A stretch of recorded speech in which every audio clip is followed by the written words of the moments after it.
Halo Healthiers, selamat pagi, siang, sore, ataupun malam, dimanapun akan sejauh beraktivitas.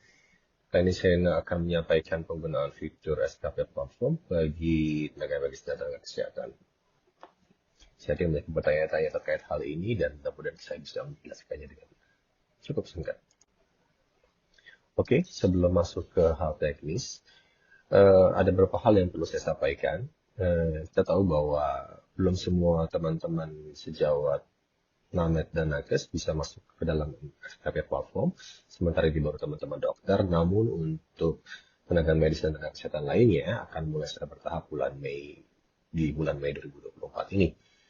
Tetapi dengan demikian dianjurkan untuk teman-teman semua untuk segera melakukan pengkinian data tempat praktik di akun Satu Sehat SDMK masing-masing. Jadi kalau yang belum punya akun Satu Sehat SDMK, cepat-cepat buat akunnya agar nantinya dapat langsung mentautkan data ke dalam SKP platform. Nah, kalau teman-teman sudah bisa melihat menu SKP platform pada halaman Satu Sehat SDMK masing-masing, itu baru bisa mentautkan datanya. Kalau belum keluar berarti mungkin belum gitu ya, mohon dulu bersabar. Yang kedua adalah teman-teman tidak akan dapat melakukan petautan data ke SKP platform jika data SIP tidak lengkap. Jadi data surat izin prakteknya harus lengkap dari mulai tanggal awal maupun tanggal akhir.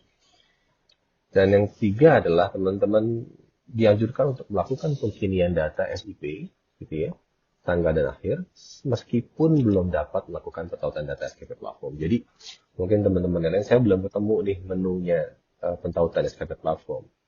Tetapi tetap teman-teman bisa mulai dari sekarang untuk cek di profilnya, lihat di pekerjaannya, apakah data SIP-nya sudah lengkap atau belum. Oke, nanti saya akan masuk ke detail.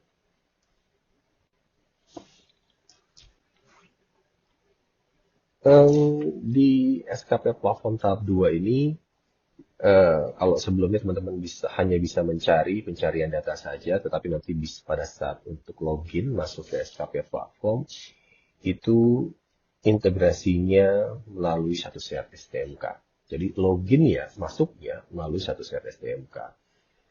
Database-nya akan integrasi dengan data profesi sebelumnya, jadi kalau punya tabungan akan masuk ke dalam, tidak perlu khawatir. Tetapi kalaupun datanya nggak ke bawah, teman-teman bisa cantumkan atau upload buktinya di dalam SKP platform teman-teman nanti untuk bisa kita sesuaikan datanya. Dan data ini juga terintegrasi dengan MPP digital, sehingga kalau sudah cukup, teman-teman tinggal datang ke MPP digital gitu ya, ke PTSP-nya, bahwa sampaikan bahwa sudah cukup SKP-nya, dan nanti sudah bisa langsung proses perizinan. Ya, di sini teman-teman bisa lihat dashboard capaian SKP 5 tahunan, mengunggah bukti sertifikatnya, gitu ya, ranah pembelajaran, profesionalisme dan masyarakat. Bisa lihat historinya dan kegiatan yang telah dilakukan.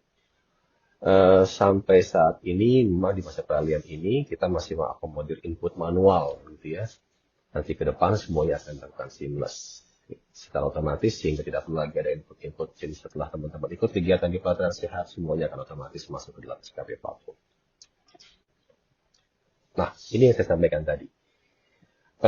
Untuk masuk ke dalam SKP platform dan modul-modul lain seperti pelatihan sehat, untuk urus SPR, perizinan nantinya, itu semuanya masuk lewat Satu Sehat SDMK. Karena kita punya satu ekosistem Satu Sehat SDMK namanya. So, that's why tadi saya bilang teman-teman harus punya akun ini untuk bisa masuk. Karena tidak ada fitur login di akun SKP platform sendiri. Ya, teman-teman masuk ke sini pakai akunnya, gitu ya, cek. Nah, kalau teman-teman berhasil masuk, akan tampil seperti ini. Di sini teman-teman bisa lihat kalau teman-teman sudah bisa mentautkan datanya, maka di sini akan muncul SKP platform di sebelah kiri. Ya, ini kelihatan di sini ada muncul di sebelah kiri SKP platform. Nah, kalau sudah muncul menu ini, berarti teman-teman profesinya sudah punya kesempatan untuk input manual di dalam sistem kita. Saya lanjut. Nah, kalau sudah bisa terlihat ada pilihan seperti ini, maka teman-teman untuk pertama kalinya diharuskan untuk mentautkan akun. Di sini teman-teman bisa lihat pada saat teman-teman tautkan akun, ini bertujuan untuk mengaktifasi akun teman-teman, mensinkronis data pekerjaannya SIP-nya yang masih berlaku dengan data pengumpulan SKP, sehingga harus lengkap. Karena kita harus tahu periode pengumpulannya, kami akan ambil dari data SIP teman-teman semua.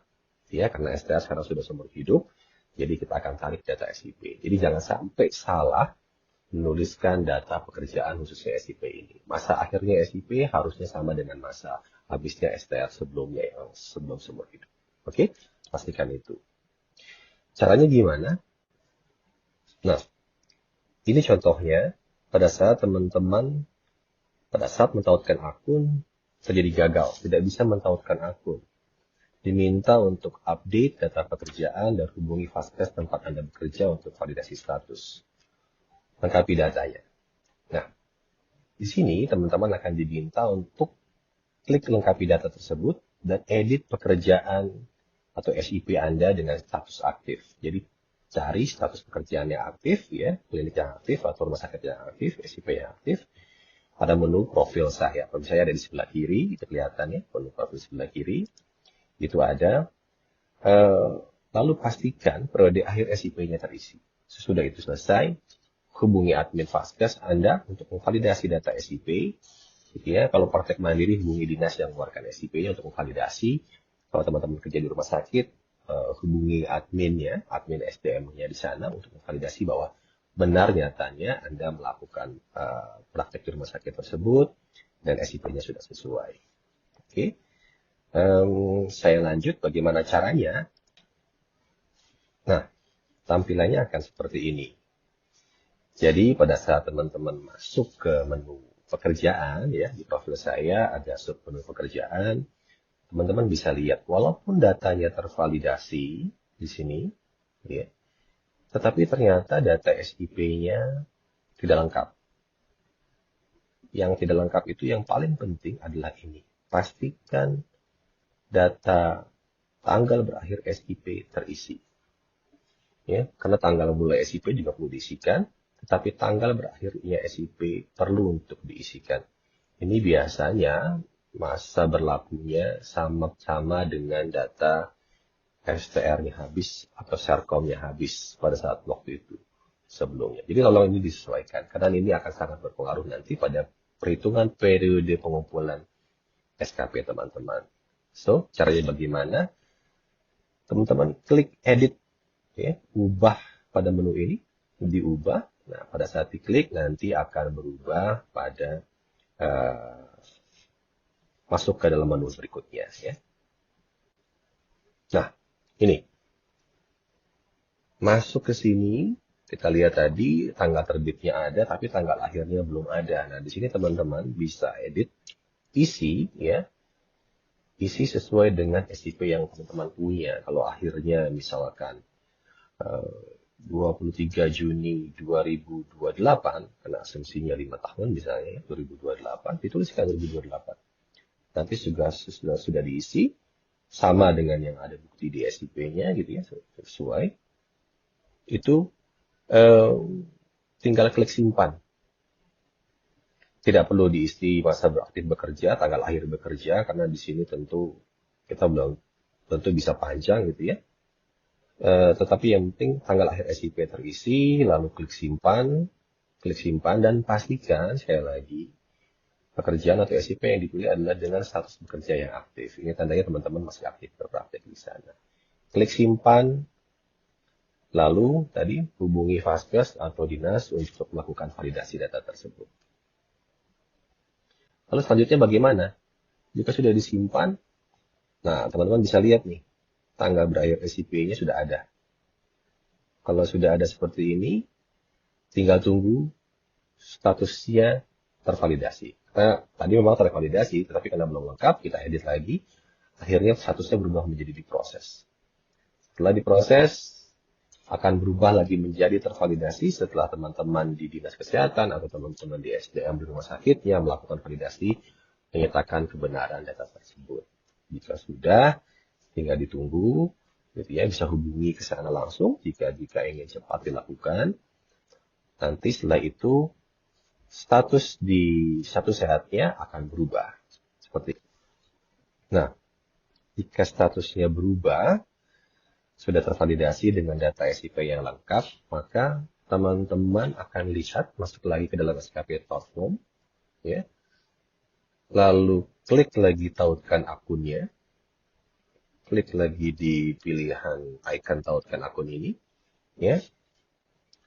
Yang terjadi adalah akan berubah ikonnya menjadi pengolahan SKP. Nah, kalau sudah masuk kepada tab ini, berarti teman-teman sudah berhasil dan akan dapat melakukan pengolahan data sertifikat SKP-nya masing-masing. Ya, kita lihat. Ya, seperti ini contohnya. Nah, ini adalah dashboard awal pada saat teman-teman masuk ke SKP platform. Nah, teman-teman bisa lihat bahwa di sebelah kiri ini adalah data capaian SKP-an teman-teman gitu ya selama periode 5 tahun. Kalau dokter targetnya diperlukan 250 SKP sehingga dibutuhkan angka 250 untuk bisa dapat tercukupi. Ya. Ini adalah milestone capaian 5 tahunan dari profil 1 sehat untuk perizinan 5 tahun berikutnya. Contoh, SKP-nya dikumpulkan dalam rentang 18 Desember 2021 sampai dengan 17 Desember 2026. Tertulis di sana, ini nanti digunakan untuk perpanjangan atau perizinan pada periode 18 Desember 2026 sampai dengan 17 Desember 2031. Nah, yang di sebelah kanan, yang bar ini adalah breakdown capaian per tahun teman-teman semua. So, teman-teman tahu itu rajin ikut seminarnya di bulan apa sih, di tahun mana sih, di bulan apapun ketahuan. Gitu ya, ini breakdownnya. Kalau teman-teman klik lagi di bar itu, kelihatan rincian kegiatannya pun kelihatan per tahun. Apa yang dilakukan, gitu ya, apa yang dilakukan, ini terlihat di sini. Dan kalau teman-teman klik details yang di sebelah kanan itu udah ketahuan tuh. Kegiatan seminarnya apa aja di dalam sana. Ada berapa banyak yang telah dilakukan. Nah, ada satu icon yang penting juga di sini. Ini tulisannya adalah sinkronisasi data SKP. Nah, jadi ke depan semua kegiatan pembelajaran itu teman-teman lakukan melewati pelataran sehat. Karena di luar itu tentu tidak akan diakui SKP-nya. Nah, pada saat teman-teman ikut kegiatan di pelataran sehat, teman-teman akan dapat SKP secara otomatis setelah kegiatan itu selesai.